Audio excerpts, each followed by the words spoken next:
Lasagna or fireball? Fire emoji. So last Saturday, my roommates and I decided to have one of those wholesome, home-cooked dinner nights.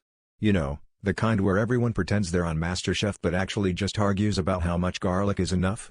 My friend Dave volunteered to make the main dish, lasagna, because he recently discovered a love for culinary exploration. Read, watching YouTube videos with Gordon Ramsay yelling at people.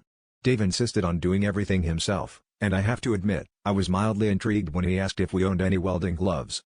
The first hint that things were going off script was when Dave spent a solid 5 minutes staring at the oven dial with the seriousness of someone trying to defuse a bomb. "Hey guys," he called out, "does this oven go up to 4 digits?"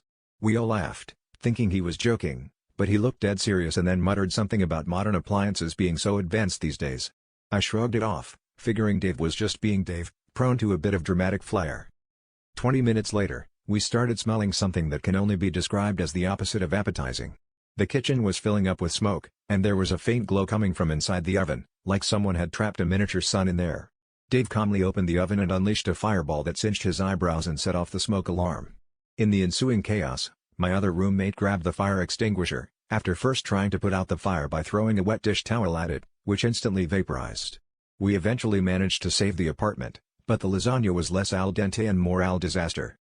When we asked Dave how he possibly thought 4,000 degrees was a reasonable baking temperature, he just shrugged and said, "I thought it was a typo. I figured the extra zeros were for dramatic effect." So, in summary, the lasagna was a little overcooked, the kitchen now smells like burnt rubber, and as it turns out, Dave's cooking is literally fire.